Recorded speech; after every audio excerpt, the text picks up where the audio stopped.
Hello मित्रों, सुनाइए कैसे हो आप सभी लोग। उम्मीद करता हूं सभी लोग बहुत अच्छे हैं और हमेशा बहुत अच्छे रहें। मित्रों, इस वीडियो में हम डिस्कस करेंगे ऑक्सीडेटिव पेंटोस फॉस्फेट पाथवे को। जैसा कि हमने बताया था जब हम ग्लाइकोलाइसिस करा रहे थे, तो ग्लाइकोलाइसिस के दौरान आपको एक बात बताई थी ना कि ग्लूकोज को ब्रेक डाउन करने का सेल के पास एक और अल्टरनेटिव पाथवे होता है और सेल 10 to 25% पीपीपी जो पाथवे है उससे ग्लूकोज का ब्रेक डाउन करती है। अब इस वीडियो में हम उस पाथवे को डिस्कस करेंगे। मित्रों पीपीपी जो है pathway, oxidative pentose phosphate pathway जो है, इसके नाम कितने हैं सबसे पहले ये समझिए, क्योंकि एग्जामिनर क्वेश्चन किसी भी नेम को लेकर बना सकता है और आपसे पूछ सकता है, तो आपको उसके डिफरेंट नेम्स भी पता होना चाहिए, तभी आप क्वेश्चन को सॉल्व कर पाएंगे। अदरवाइज तो फिर खोए रहेंगे कि यार पता नहीं कहां से क्वेश्चन आ गया। तो देखिए, तो पहला जो नाम है oxidative pentose phosphate pathway, pentose phosphate pathway, इसको सिंपली हमने पीपीपी बोल देते हैं। ऑक्सीडेटिव पेंटोस फॉस्फेट पाथवे को पीपीपी, पेंटोस फॉस्फेट पाथवे। दूसरा नाम जो है मित्रों, इसका दूसरा नाम है hexose monophosphate pathway, hexose monophosphate pathway, और शॉर्ट में हम लिख देते हैं इसको HMP, हेक्सोज मोनोफॉस्फेट पाथवे। तीसरा नाम जो है मित्रों, इसका तीसरा नाम है फॉस्फोग्लूकोनेट पाथवे, फॉस्फोग्लूकोनेट पाथवे। और जो चौथा नाम है, चौथा नाम होगा मित्रों इसका, जो चौथा नाम है Warburg Dickens pathway, Warburg Dickens pathway. तो इन चार नाम से हम इनको, इस पाथवे को कॉल कर सकते हैं। एग्जामिनर इन चारों नाम से किसी से भी क्वेश्चन बना सकता है, तो वहां टेंशन लेने वाली बात नहीं है। अब बात ये आती है कि जो ग्लाइकोलाइसिस की तरह ये सेल में कहां होता है, बात ये आती है। तो मित्रों ग्लाइकोलाइसिस आपको याद हो, ग्लाइकोलाइसिस कहां हो रही थी प्लांट के केस में। प्लांट के केस में ग्लाइकोलाइसिस दो जगह पर हो रही थी, एक तो साइटोसोल और एक प्लास्टिड। तो ये भी प्लांट में दो ही जगह पर होता है, साइटोसोल में भी होता है और प्लास्टिड में भी होता है। बट प्लास्टिड में जो होता है वो डोमिनेट होता है, डोमिनेटिंग है, मतलब प्लास्टिड में पेंटोस फॉस्फेट पाथवे ज्यादा होता है comparative to cytosolic pentose phosphate pathway के कंपैरिजन। बात समझ में आई in plants. But in case of animal, animal के अंदर केवल कहां होगा, क्योंकि भैया एनिमल सेल में प्लास्टिड थोड़ी है, एनिमल सेल में तो केवल साइटोसोल है, प्लास्टिड तो है नहीं वहां। तो एनिमल में केवल होगा साइटोसोल के अंदर जो पेंटोस फॉस्फेट पाथवे है वो। अब बात आती है कि कितना कंट्रीब्यूशन देता है ग्लूकोज ब्रेकडाउन में। तो मित्रों 10 से लेकर 25% ग्लूकोज का, ऑफ ग्लूकोज ब्रेकडाउन होता है पेंटोस फॉस्फेट पाथवे के जरिए। इसीलिए पेंटोस फॉस्फेट पाथवे को हम सेफ्टी वाल्व बोलते हैं for glycolysis regarding breakdown of glucose. हम पहले पूरी रिएक्शन को देखेंगे, पूरे पेंटोस फॉस्फेट पाथवे को समझेंगे। पेंटोस फॉस्फेट पाथवे को समझने के बाद फिर हम बॉटम लाइंस पर आएंगे, नतीजे पर आएंगे कि क्यों ये सेफ्टी वाल्व है ग्लाइकोलाइसिस के लिए। ठीक है मित्रों, आ जाते हैं पेंटोस फॉस्फेट पाथवे।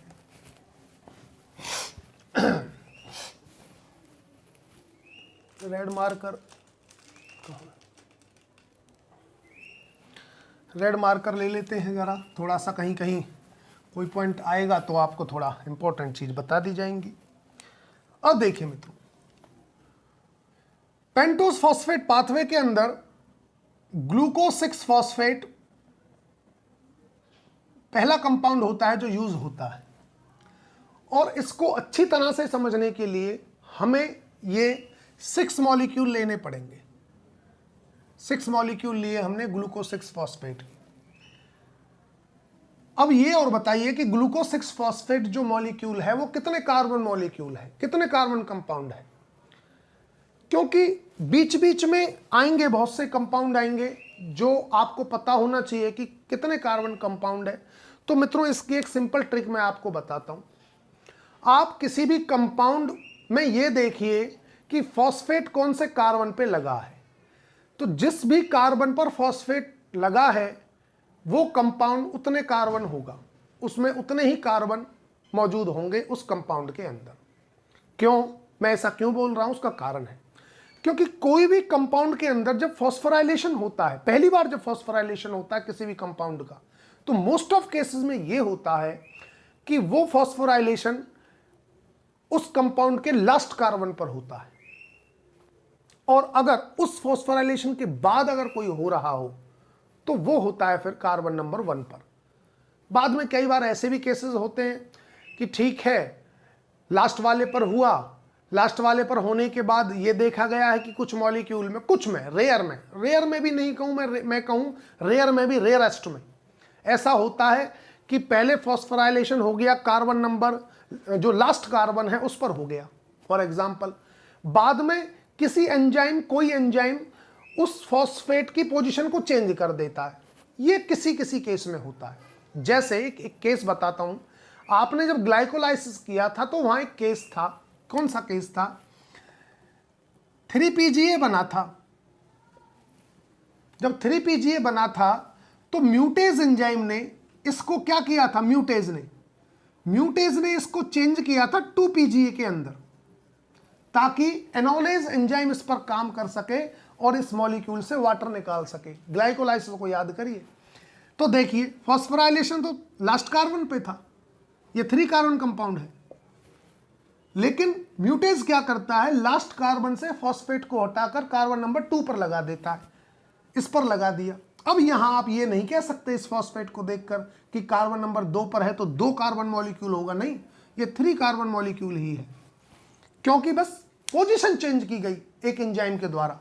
बट ये रेयर में भी रेयरेस्ट है। ज्यादातर केसेस में यही होता है कि किसी कंपाउंड में जब फॉस्फोराइलेशन होगा तो लास्ट कार्बन पर होगा, और दोबारा अगर फॉस्फोराइलेशन होगा, उस फॉस्फोराइलेशन के बाद कोई दूसरा हो रहा है तो वो कार्बन नंबर 1 पर हो जाता है। लेकिन हमें कार्बन 1 पर होने वाले से कोई मतलब नहीं है, हमें मतलब है लास्ट कार्बन पर होने वाले फॉस्फोराइलेशन से, क्योंकि उसी से हमें ये पता लगेगा कि वो कंपाउंड कितने कार्बन मॉलिक्यूल है। बात समझ में आई? तो देखिए ग्लूकोज 6 फॉस्फेट कितने कार्बन मॉलिक्यूल होगा, फॉस्फोराइलेशन 6 कार्बन पर हुआ है, फॉस्फेट ग्रुप 6 कार्बन पर अटैच है, और 6 कार्बन क्या है, लास्ट कार्बन, तो ये मॉलिक्यूल हो जाएगा 6 कार्बन कंपाउंड। क्लियर है? ठीक है मित्रों, during oxidative phosphorylation glucose 6 phosphate के जो 6 मॉलिक्यूल लिए, इस पर काम करेगा एक एंजाइम जिसका नाम है glucose 6 phosphate dehydrogenase. Glucose 6 phosphate, थोड़ा सा ऊपर से लिखता हूं, यहां से glucose 6 phosphate dehydrogenase, glucose 6 phosphate dehydrogenase,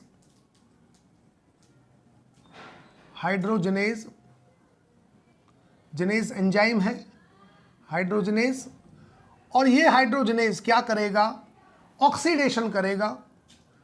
तो पहला स्टेप हो गया ऑक्सीडेशन का, ऑक्सीडेशन किया किसका, ग्लूकोज 6 फॉस्फेट का, और जब ऑक्सीडेशन करता है तो हर मॉलिक्यूल से 2-2 इलेक्ट्रॉन निकल जाएंगे, और उन इलेक्ट्रॉन को लेने आएगा NAD। तो 6 मॉलिक्यूल है तो 6 NAD यहां पर आएंगे और इलेक्ट्रॉन ले लेंगे, बना देंगे 6NADH, ऑक्सीडेशन हो गया। मित्रों पहले भी मैंने बताई थी, जब 2 इलेक्ट्रॉन किसी कंपाउंड से निकलते हैं तो 2 प्रोटॉन भी निकलते हैं, और किसी कंपाउंड में जब इलेक्ट्रॉन जुड़ेंगे जितने उतने ही प्रोटॉन भी जुड़ते हैं। तो NAD 2 इलेक्ट्रॉन लेकर रिड्यूस होता है, इसलिए 2 प्रोटॉन भी आए इस पर। इसीलिए इसको अगर पूरी साइंस में लिखा जाए, पूरे सही तरीके से लिखा जाए, तो 6NADH2 बनता है। ऐसे ही NADPH2 बनता है, लेकिन बुक्स के अंदर NADPH2 या NADH2 ना लिखकर केवल NADH या NADPH ही लिख देते हैं। अब बात यह आती है कि गुरुजी कभी आप NADPH बोल रहे हैं, कभी आप NADH बोल रहे हैं। मित्रों NADP बनाएगा NADPH, और NADP मौजूद होता है प्लास्टिड के अंदर। यह मामला प्लास्टिड में नहीं चल रहा है, यह मामला चल रहा है साइटोसोल में। मैं साइटोसोलिक समझा रहा हूं, क्योंकि साइटोसोलिक साइट ऐसी है जो दोनों में कॉमन है, एनिमल में भी और प्लांट में भी। तो मैं साइटोसोलिक वाला मामला बता रहा हूं। हाँ, ये अगर होता प्लास्टिड के अंदर, तब यहाँ NAD ना बनकर NAD मौजूद ना होकर यहाँ होते NADP मौजूद, और वो NADPH2 बनाते या NADPH बनाते। क्लियर है? ठीक है जी, ये रिड्यूस हो गया। पहला स्टेप ऑक्सीडेशन का हो गया। एंजाइम का नाम हो गया ग्लूकोज 6 फॉस्फेट डिहाइड्रोजनेज। अब क्या मॉलिक्यूल बना? मॉलिक्यूल बना मित्रों 6 मॉलिक्यूल बनेंगे किसके? फॉस्फोग्लूकोनेट। फॉस्फोग्लूकोनेट कितने कार्बन कंपाउंड है? फॉस्फोग्लूकोनेट ये 6 कार्बन कंपाउंड होगा। अब कहोगे गुरुजी यहां तो फॉस्फेट लग ही नहीं रहा। मित्रों लग रहा है, कार्बन नंबर 6 पर है। फॉस्फोग्लूकोनेट बन गया। जब आपने ग्लूकोज 6 फॉस्फेट का ऑक्सीडेशन कर दिया तो बना फॉस्फोग्लूकोनेट, 6 मॉलिक्यूल बने। अब इससे नेक्स्ट वाला स्टेप भी इर्रिवर्सिबल होता है मित्रों। नेक्स्ट स्टेप, जो फर्स्ट 2 स्टेप हैं ऑक्सीडेटिव पेंटोस फॉस्फेट पाथवे के, वो मित्रों इर्रिवर्सिबल है। और हम देखेंगे पेंटोस फॉस्फेट पाथवे के रेगुलेशन के लिए इन इर्रिवर्सिबल स्टेप्स को ही टारगेट किया जाएगा। जैसे ग्लाइकोलाइसिस के अंदर किया गया कि ग्लाइकोलाइसिस के अंदर 4 स्टेप्स थे इर्रिवर्सिबल, और उन चारों स्टेप्स को ही टारगेट किया गया फॉर ग्लाइकोलाइसिस रेगुलेशन। ऐसे ही पेंटोस फॉस्फेट पाथवे के रेगुलेशन के लिए पहले 2 स्टेप जो हैं इर्रिवर्सिबल, उनको टारगेट किया जाएगा, जो ये वाला और ये वाला है। अब यहां पर एंजाइम काम करेगा मित्रों फॉस्फोग्लूकोनेट डिहाइड्रोजनेज। लिख देता हूं, फॉस्फोग्लूकोनेट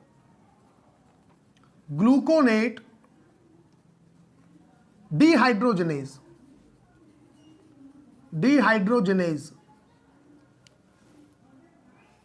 फॉस्फोग्लूकोनेट डिहाइड्रोजनेज।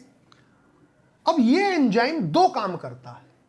एक तो काम करेगा इसके ऑक्सीडेशन करवाएगा, फॉस्फोग्लूकोनेट का ऑक्सीडेशन करवाएगा, एक काम तो ये है। दूसरा काम मित्रों ये है कि ये साथ साथ डीकार्बोक्सिलेशन भी करवाएगा हर मॉलिक्यूल का। भाई 6 मॉलिक्यूल हैं, अगर हर मॉलिक्यूल का डीकार्बोक्सिलेशन करेगा तो 6 मॉलिक्यूल से कितनी कार्बन डाइऑक्साइड निकलेगी? 6 कार्बन डाइऑक्साइड निकल जाएंगी। ये करवा दिया डीकार्बोक्सिलेशन हर मॉलिक्यूल का, और साथ साथ करवाता है ऑक्सीडेशन भी। और जब ऑक्सीडेशन करवाएगा तब 6NAD आकर इलेक्ट्रॉन ले लेंगे और हो जाएंगे NADH।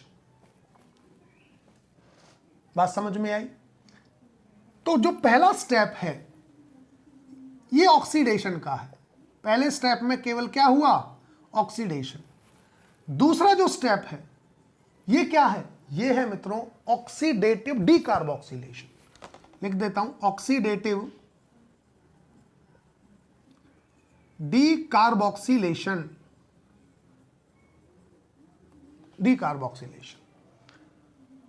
अब मित्रों अब क्या होता है जब इसका ऑक्सीडेशन हो गया, डीकार्बोक्सिलेशन हो गया, तो बनते हैं 6 मॉलिक्यूल राइबुलोज 5 फॉस्फेट। और राइबोलोज 5 फॉस्फेट जो होता है वो कितने कार्बन कंपाउंड है मित्रों? बताइए, उसी ट्रिक से बताइए जो मैंने आपको बताई। इजीली बता सकते हैं ना। फॉस्फेट ग्रुप कौन से कार्बन पर है? लास्ट पर। अगर लास्ट कार्बन 5 है तो कितने कार्बन कंपाउंड हो गया? 5 कार्बन कंपाउंड हो गया जी। अब देखिए, थोड़ा कार्बन का हिसाब भी लगा लेते हैं कि शुरू में कितने कार्बन मॉलिक्यूल थे। तो मित्रों शुरू में कितने कार्बन मॉलिक्यूल थे? 6 कार्बन का ये है मॉलिक्यूल ग्लूकोज 6 फॉस्फेट, और 6 मॉलिक्यूल हैं तो शुरू में लिए 36 कार्बन। यहां पर देखिए कितने कार्बन है? क्या कहीं कार्बन निकली? नहीं निकली। तो यहां पर भी क्या हो गई? 6 × 6 = 36 कार्बन। यहां पर 6 कार्बन डाइऑक्साइड निकल चुकी हैं, मतलब हर एक कार्बन एक मॉलिक्यूल से निकली है। ठीक है, 6 निकल गई। अब बचे कितने इस कंपाउंड के लिए? 30। लगा लो हिसाब। ये 5 कार्बन कंपाउंड है, 5 और 6 मॉलिक्यूल बनेंगे। आ गया ना हिसाब बराबर? तो कितना हो गया? 6 × 5 30 कार्बन, क्योंकि 6 कार्बन यहां निकल चुके हैं।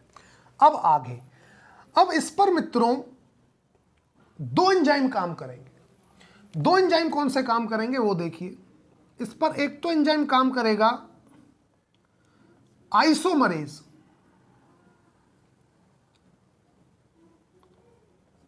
और एक एंजाइम काम करता है एपीमरेज। आइसोमरेज, एपीमरेज। एपीमरेज, आइसोमरेज काम करता है जब तो राइबोलोज 5 फॉस्फेट से जो 6 मॉलिक्यूल थे उनसे बनवाता है 2 मॉलिक्यूल। किसके? राइबोज 5 फॉस्फेट के। Ribose 5 phosphate. और एपीमरेज बनवाएगा ज़ाइलुलोज 5 फॉस्फेट। ज़ाइलुलोज 5 फॉस्फेट।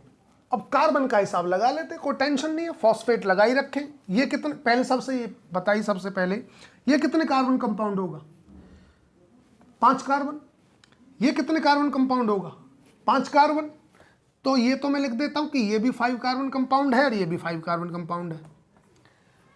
अब देखिए यहां थे 30 कार्बन, 5-5 कार्बन के मॉलिक्यूल है। ठीक है, तो यहां पे बना दिए 2, तो 5 दूनी 10, 10 कार्बन तो यूज कर लिए यहां राइबोज 5 फॉस्फेट के लिए आइसोमरेज ने, टोटल कार्बन से 30 से। बाकी बच गए 20 कार्बन। बाकी 20 कार्बन का क्या बनेगा? ज़ाइलुलोज 5 फॉस्फेट। तो ज़ाइलुलोज 5 फॉस्फेट के टोटल कितने मॉलिक्यूल बन जाएंगे? अगर एक मॉलिक्यूल 5 कार्बन का है और टोटल 20 है तो 4 मॉलिक्यूल बनेंगे कि नहीं बनेंगे? ये बन गए जी। तो यहां तक मामला समझ में आया। इसके आगे मित्रों आगे चलते हैं, क्योंकि अब स्पेस की प्रॉब्लम होगी। अब आगे आ जाइए, मुझे थोड़ा ये मिटाना पड़ेगा, रफ करना पड़ेगा। अब देखिए आगे क्या होता है। अच्छा, एक चीज और याद रखना, अब ये स्टेप जो है ये इरिवर्सिबल है। मतलब आइसोमरेज ये भी बना सकता है, और आइसोमरेज चाहे तो 2 राइबोज 5 फॉस्फेट यूज करके राइबोलोज 5 फॉस्फेट भी बना सकता है। 2 स्टेप्स के बाद अब जो भी स्टेप आएगा पेंटोस फॉस्फेट पाथवे के अंदर, वो सारे की सारे रिवर्सिबल स्टेप होंगे। ये भी आप अपने दिमाग में थोड़ा रखना। अब देखिए आगे क्या होता है, तो मैं यहां तक मिटा देता हूं, इसके आगे हम चलाएंगे।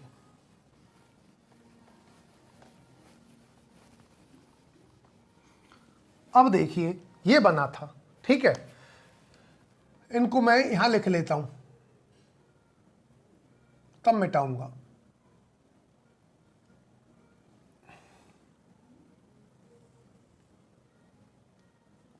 ये लिख लिया 2 मॉलिक्यूल राइबोज 5 फॉस्फेट, और ये लिख लिया 4 मॉलिक्यूल ज़ाइलुलोज 5-फॉस्फेट। ठीक है, अब हम इसको देते हैं मिटा, और ये रिएक्शन कैसी है? रिवर्सिबल रिएक्शन है। अब मित्रों, अब यहां पर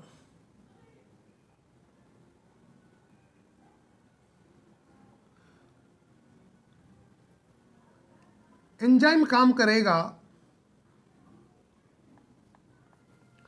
ये रिवर्सिबल रिएक्शन होगी, और यहां पर काम करेगा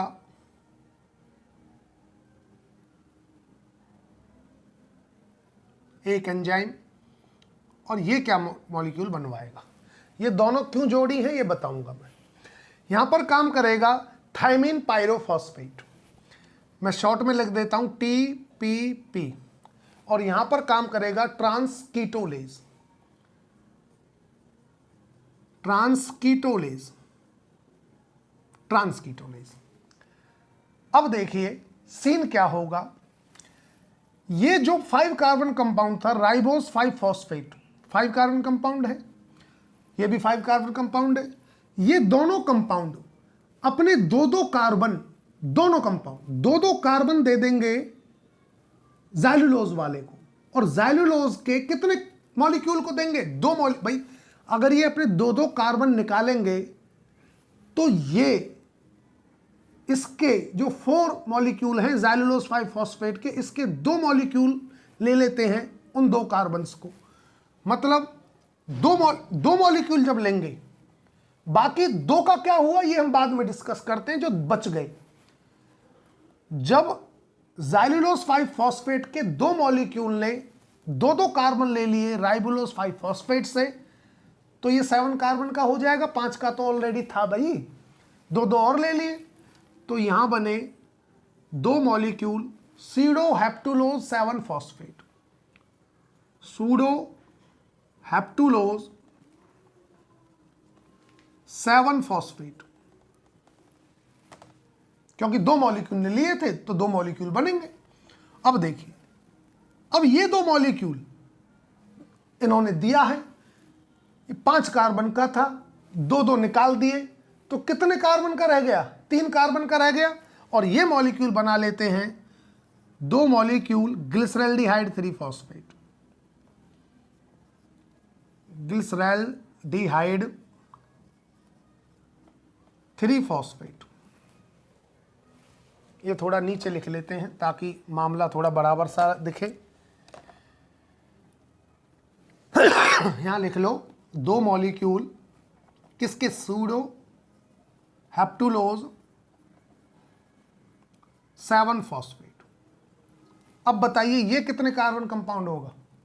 जो ट्रिक मैंने बताई है उससे 3 कार्बन का होगा। मैं लिख देता हूं 3 कार्बन कंपाउंड। ये कितने कार्बन का होगा? 7 का ना, 7 कार्बन कंपाउंड। ठीक है, यहां तक मामला समझ में आया। अब मित्रों, अब इसके बाद क्या होगा? फिर से रिएक्शन होगी, रिवर्सिबल रिएक्शन, और रिवर्सिबल रिएक्शन जो होगी, ये मॉलिक्यूल भी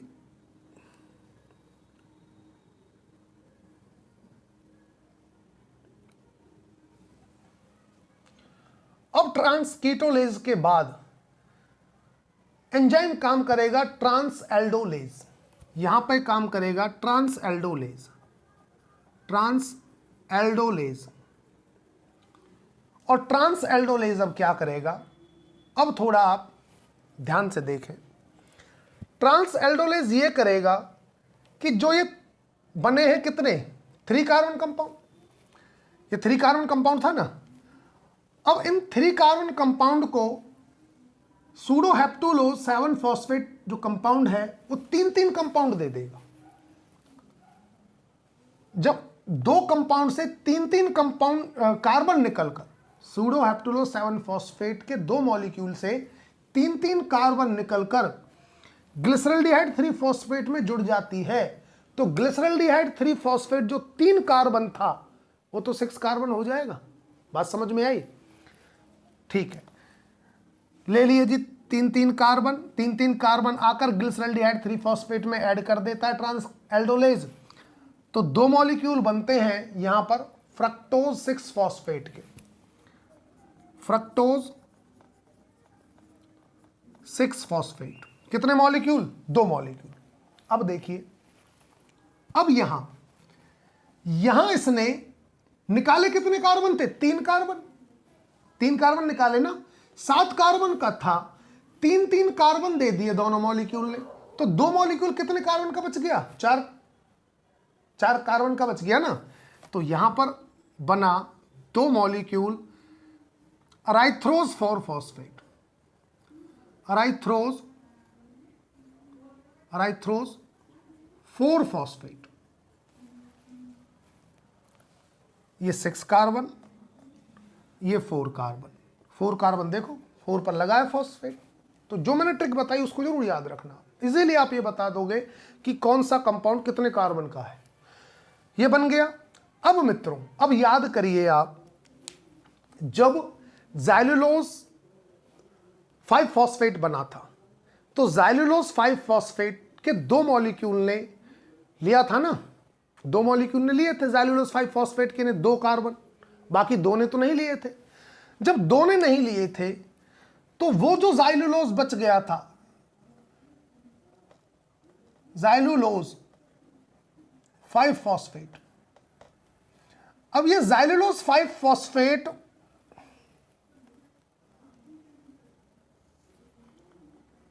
इसके साथ आकर रिएक्शन करेगा, किसके साथ आकर? अराइथ्रोज 4 फॉस्फेट के। तो वो वाला सीन दिखाते हैं, बोर्ड को थोड़ा मिटाना पड़ेगा। देखिए मित्रों, अब हुआ क्या,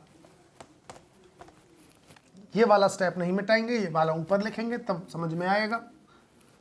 अब देखिए, हुआ ये था कि मामला ये बना, रिएक्शन मित्रों सारी की सारी जो भी चलेंगी अब रिवर्सिबल चलेंगी, ये आप याद रखना। बाय द वे, मैं निशान नहीं लगाता हूं रिवर्सिबल वाला, तो आप ये मत समझ लेना कि इक्वेशन जो है वो इरिवर्सिबल है रिएक्शन, ना, सारी की सारी अब रिवर्सिबल है। ये बना था 2 मॉलिक्यूल किसके बने? फ्रक्टोज 6 फॉस्फेट, और यहां पे बना 2 मॉलिक्यूल अराइथ्रोज 4 फॉस्फेट, अराइथ्रोज 4 फॉस्फेट। अब देखिए, ज़ाइलुलोज 2 मॉलिक्यूल ज़ाइलुलोज 5 फॉस्फेट जो थे वो आते हैं, और आने के बाद इसके साथ रिएक्शन करते हैं।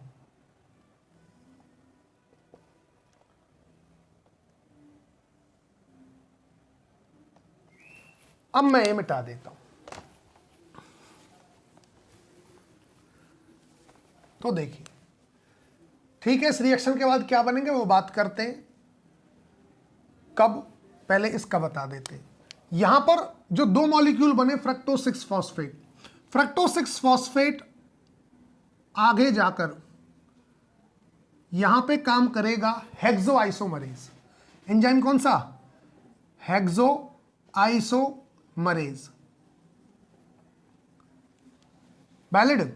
और 2 फ्रक्टोज 6 फॉस्फेट जो 2 मॉलिक्यूल हैं फ्रक्टोज 6 फॉस्फेट के, हेक्सो आइसोमरेज उनको चेंज कर देगा ग्लूकोज 6 मॉलिक्यूल, ग्लूकोज 6 फॉस्फेट में,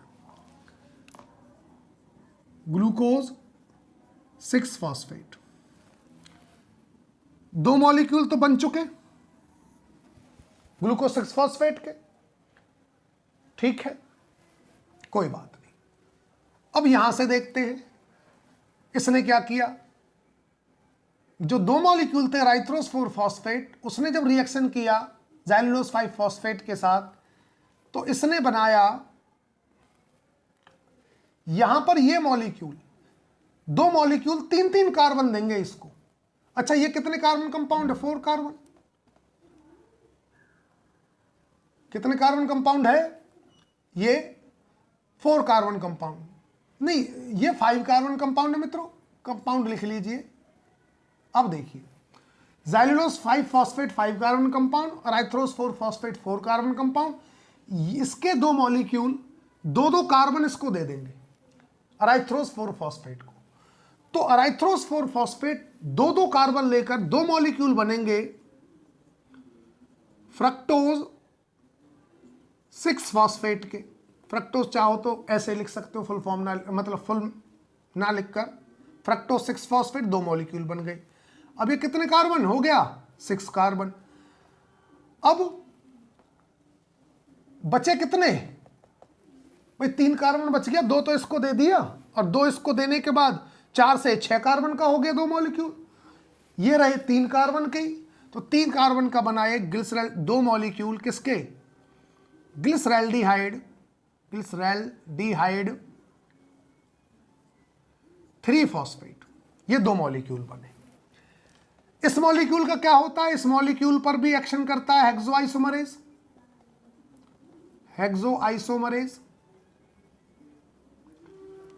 और हेक्सोआइसोमरेज ने जब एक्शन किया तो इसको चेंज कर दिया दो मॉलिक्यूल किसमें? ग्लूकोज 6 फॉस्फेट में कर दिया। तो आपने देखा दो मॉलिक्यूल यहां भी बन चुके ग्लूकोज के। अब इसका क्या होता है? अब इसमें देखिए, इन दो मॉलिक्यूल में यह होता है कि एक मॉलिक्यूल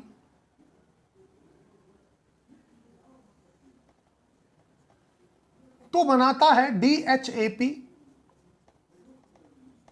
बोले तो डाइहाइड्रोक्सी एस्टोन फॉस्फेट। एक मॉलिक्यूल तो इससे ये बन जाता है ट्रायोस फॉस्फेट आइसोमरेज के द्वारा। यहां पर एंजाइम काम करेगा ग्लिसरॉल्डिहाइड 3 फॉस्फेट से, जो बनवाएगा DHAP, वो एंजाइम होगा triose phosphate isomerase. Triose phosphate isomerase मैं लिख देता हूं। और एक जस्ट ऐसा ही रहेगा, एक मॉलिक्यूल में कोई चेंज नहीं आता। एक मॉलिक्यूल रहता है ग्लिसरॉल्डिहाइड 3 फॉस्फेट का ही, ग्लिसरॉल्डिहाइड 3 फॉस्फेट का। इस दो मॉलिक्यूल से एक मॉलिक्यूल बनता है डाइहाइड्रोक्सी एस्टोन फॉस्फेट, वो भी 3 कार्बन का ही होता है मित्रों, ये भी, और ये भी 3 कार्बन कंपाउंड है।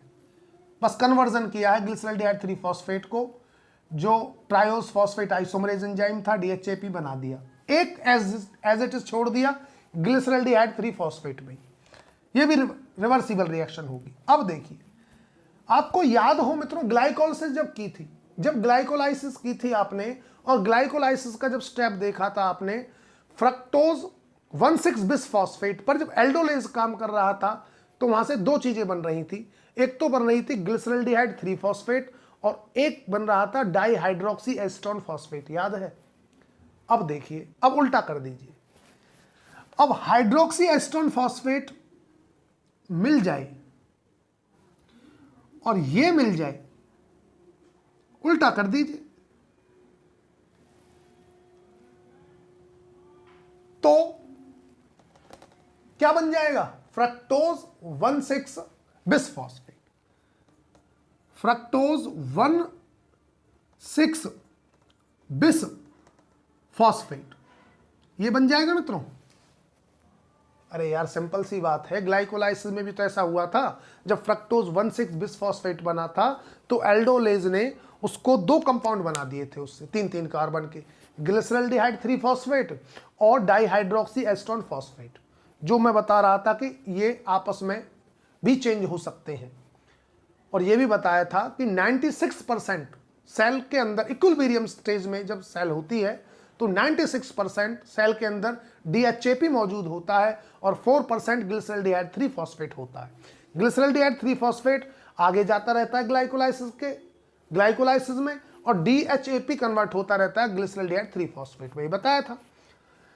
तो हम दोनों को जब ऐड कर देंगे, अब यहां पर एंजाइम कौन सा काम करेगा? Transaldolase.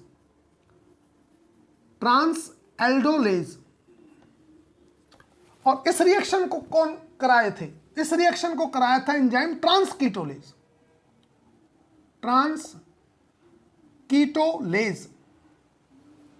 और इस रिएक्शन को कौन कराया?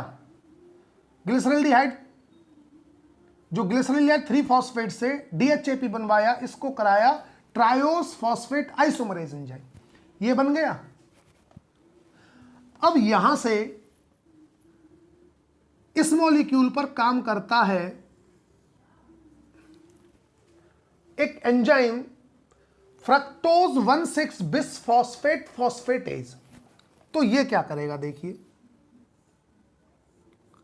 यहां काम करेगा फ्रक्टोज 1,6 बिस फॉस्फेटेज एंजाइम, फॉस्फेटेज एंजाइम। और इस एंजाइम ने वाटर यूज किया और एक फॉस्फेट ग्रुप वाटर पर ट्रांसफर करवा दिया। तो यहां से H3PO4 फॉस्फोरिक एसिड बन जाता है। मतलब एक फॉस्फेट ग्रुप को फॉस्फेटेज एंजाइम वाटर पे ट्रांसफर कर देगा और बनवा देगा फॉस्फोरिक एसिड। एक फॉस्फेट ग्रुप भी गया, बचा एक फॉस्फेट। और वो कौन सा फॉस्फेट बचेगा, लास्ट कार्बन वाला। तो ये कंपाउंड चेंज हो जाएगा फ्रक्टोज 6 फॉस्फेट के अंदर। और फ्रक्टोज 6 फॉस्फेट पर हेक्सोआइसोमरेज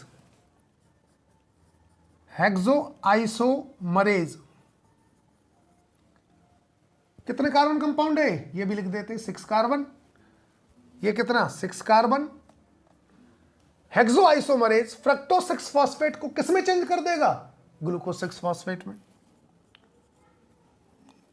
सीधा लिखते हैं ग्लूकोज 6 फॉस्फेट, ठीक है, इसमें चेंज कर देगा ग्लूकोज 6 फॉस्फेट में। कितने मॉलिक्यूल है, एक मॉलिक्यूल है। ये कितने मॉलिक्यूल, एक मॉलिक्यूल। ये कितना मॉलिक्यूल, एक मॉलिक्यूल। तो एक ग्लूकोज 6 फॉस्फेट बना यहां, और यहां पर पेंटोस फॉस्फेट पाथवे हो जाता है फिनिश। अब देखिए हुआ क्या। पेंटोस फॉस्फेट पाथवे के दौरान स्टार्टिंग में 36 कार्बन थे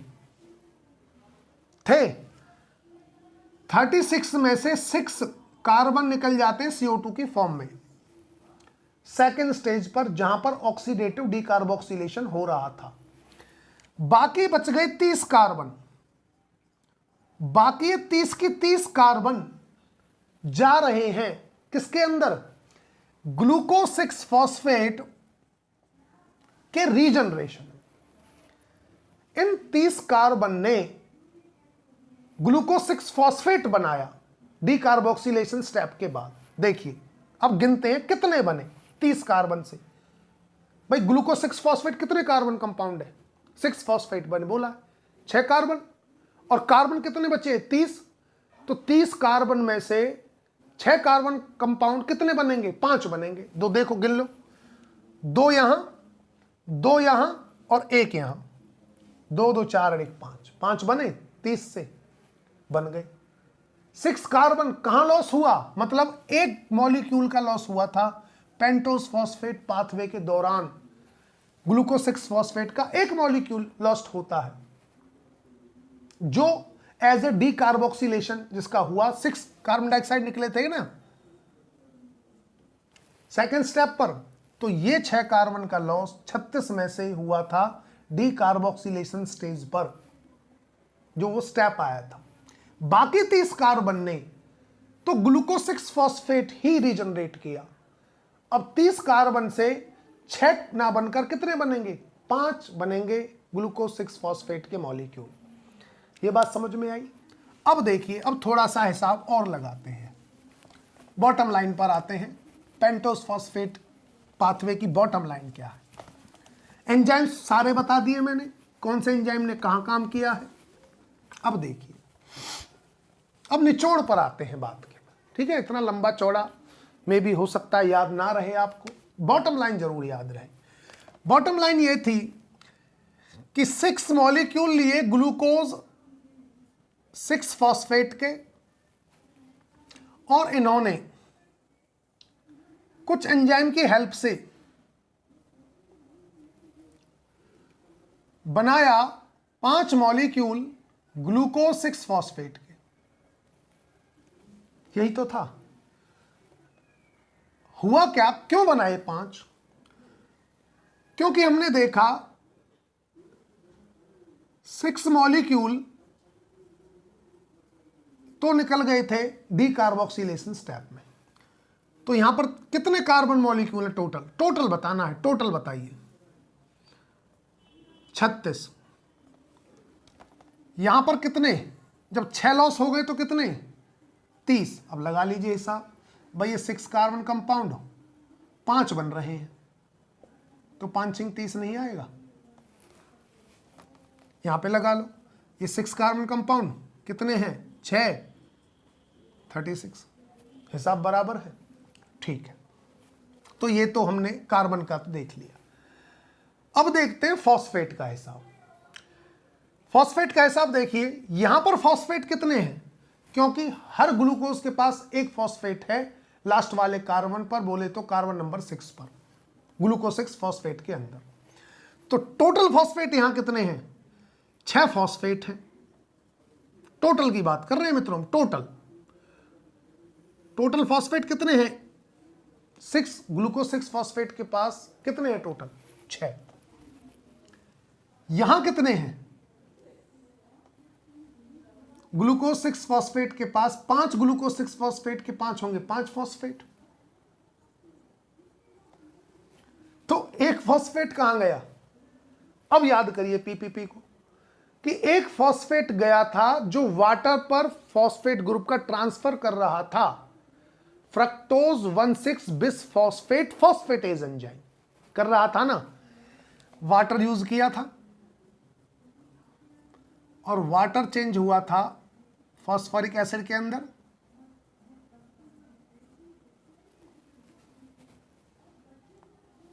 हुआ था। और क्या हुआ इस रिएक्शन के दौरान? और यह हुआ 12 NAD कन्वर्ट हुए थे 12 NADH के अंदर। बात समझ में आई? पूरे रिएक्शन में ऑक्सीडेशन कितनी बार हुआ? ऑक्सीडेशन 2 टाइम्स हुआ। डीकार्बोक्सिलेशन कितनी बार हुआ? डीकार्बोक्सिलेशन कितनी बार हुआ? 1 टाइम हुआ। उस डीकार्बोक्सिलेशन के दौरान कितनी कार्बन डाइऑक्साइड निकली? 6 मॉलिक्यूल निकले। ये मित्रों बॉटम लाइन है पीपीपी की, और यहीं से क्वेश्चन आएगा, क्योंकि वो पूरा पाथवे तो वो भी रट के नहीं बैठा होगा एग्जामिनर। सीधी सी बात है कि पूरे एंजाइम्स के नेम पता हो, पूरे स्टेप्स पता हो, ये कोई जरूर। Bottom line is very important. 6 थे, 36 कार्बन थे, 6 कार्बन का डीकार्बोक्सिलेशन हो गया, 30 से 5 ग्लूकोज 6 फॉस्फेट का रीजनरेशन हो गया। बात समझ में आई? और इस जो ये लॉस हुआ 6 कार्बन का during oxidative pentose phosphate pathway, इस लॉस से बनवाए गए 12 NADH रिड्यूसिंग पावर्स। बात समझ में? इसीलिए पेंटोस फॉस्फेट पाथवे कहते हैं कि पेंटोस फॉस्फेट पाथवे एक सेफ्टी वाल है ग्लाइकोलाइसिस के लिए। वो भी बताता हूं कैसे। मित्रों देखो, बात ऐसी है कि जब ग्लाइकोलाइसिस हो, मतलब अगर हम बात करें ग्लूकोज के कंप्लीट ब्रेकडाउन की, glucose complete breakdown, complete breakdown, breakdown, तो ड्यूरिंग रेस्पिरेशन जब कंप्लीट ब्रेकडाउन होता है ग्लूकोज का, तो 30 से 32 ATP मैंने बताए थे, याद हो तो, कि जब ग्लूकोज का कंप्लीट ब्रेकडाउन होता है तो 30 से 32 ATP बनते हैं एरोबिक कंडीशन में। और एनारोबिक में याद हो तो कितना बताया था? 2 ATP बताया था। यह है एरोबिक कंडीशन में। एरोबिक कंडीशन, एरोबिक कंडीशन में इतने जनरेट होते हैं रेस्पिरेशन के बाद। और अगर एनारोबिक कंडीशन हो, एनारोबिक कंडीशन में मैंने बताया था 2 एटीपी। क्यों? क्योंकि 2 एटीपी इसलिए कि केवल ग्लाइकोलाइसिस होगी, चाहे कंडीशन एनारोबिक हो चाहे एरोबिक हो, ग्लाइकोलाइसिस तो सब में होगी, और ग्लाइकोलाइसिस के दौरान केवल 2 एटीपी बनते हैं, इसलिए 2 एटीपी बन पाएंगे। ठीक है, बाकी का स्टेप होगा ही नहीं, क्योंकि बाकी स्टेप्स भी और हैं। ग्लाइकोलाइसिस के बाद जो पायरुवेट बन जाता है, तो फिर पायरुवेट माइटोकॉन्ड्रिया में जाएगा लिंक रिएक्शन में, लिंक रिएक्शन में टूटेगा कुछ, वहाँ पे भी डीकार्बोक्सिलेशन होगा।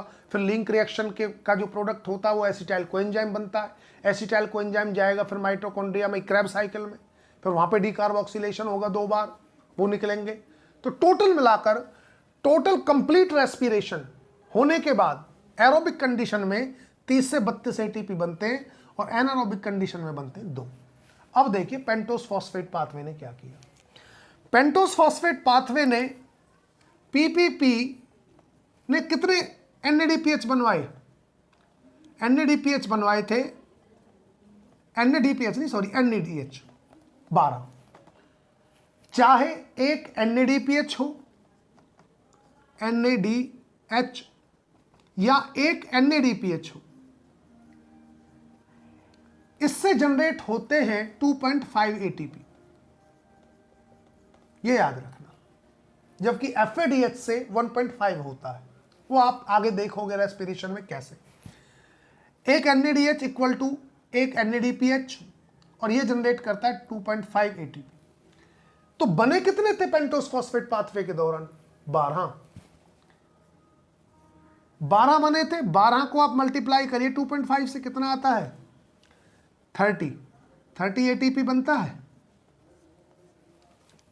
अब देखिए आप, पेन अगर मानकर चलिए सेल के अंदर ग्लाइकोलाइसिस नहीं चल रही, बंद पड़ी है, अब ग्लाइकोलाइसिस नहीं चली तो सीधी सी बात है पायरुवेट नहीं बनेगा। पायरुवेट जब नहीं बना तो किस बात की लिंक रिएक्शन? लिंक रिएक्शन नहीं चलेगी। लिंक रिएक्शन नहीं चली तो लिंक रिएक्शन का प्रोडक्ट नहीं बना, और जब लिंक रिएक्शन का प्रोडक्ट नहीं है तो किस बात की क्रेब साइकिल? तो कहने का मतलब ये है कि रेस्पिरेशन बिल्कुल ग्लाइकोलाइसिस वाले रास्ते से बिल्कुल डंप पड़ गया, बिल्कुल ऑफ। अब सेल के पास भाई एनर्जी बनाने के लिए कोई दूसरा रास्ता भी तो होना चाहिए, ऑप्शनल।